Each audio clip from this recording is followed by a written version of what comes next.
Sony ito na 40 inch lang. Yan yung pinaka mainboard niya. Tapos ito naman yung power supply niya, backlight driver board niya. So ang naging issue nito, umaandar naman siya, kaya lang pag medyo tumagal-tagal na siyang ginagamit, nangangamoy sunog daw siya. So nung binuksan natin, positive nga yung pinakasakit ng mga ilaw niya, yung doon nakakabit yan, ay nasusunog na siya. Yan, sunog na. So ginawa natin yan, binaklas lahat natin ng socket. Yan, binaklas natin lahat yan. Tapos pinagre-rekta na natin yung pinakasakit niya or pinaka-connection niya. Yan, nakarekta na yan. Naglagay na lang tayo ng wire bawat dulo ng ilaw. Nakahinang na yan. Tapos nirekta na natin yung wire. Yan. So yung ganitong setup, mas matibay na yung ganito. Dahil marami na tayong ginawa na ganito na madalas ang naging issue niya ay nasusunog yung pinaka-sakit niya.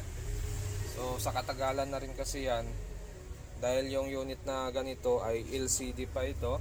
So sulit na ito. Ang tibay talaga ng mga ganitong unang labas ng Sony, ano? Tingnan mo yung LCD niya, buo pa rin.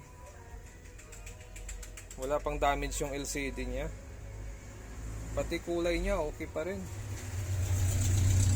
So bali yan lang yung ginawa natin, yung pinaka socket pinagre-rekta na lang natin, naglagay na lang tayo ng jumper para tumibay ulit yung connection ng ilaw niya.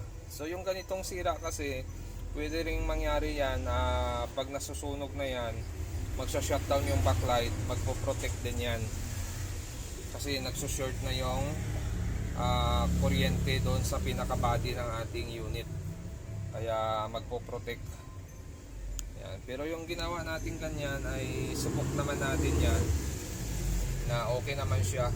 Basta safety nyo lang yung wire, maglagay kayo ng insulator doon sa mga koneksyon, sa mga pinagdugtungan nyo, lagyan nyo ng insulator, lalong lalo na yung doon sa loob. Yan. So may tube yan tayo nilagay dyan para hindi magkaroon ng grounded yung ating wire sa body. So okay na ito.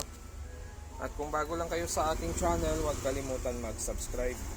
Yan o, Sony 40 inch.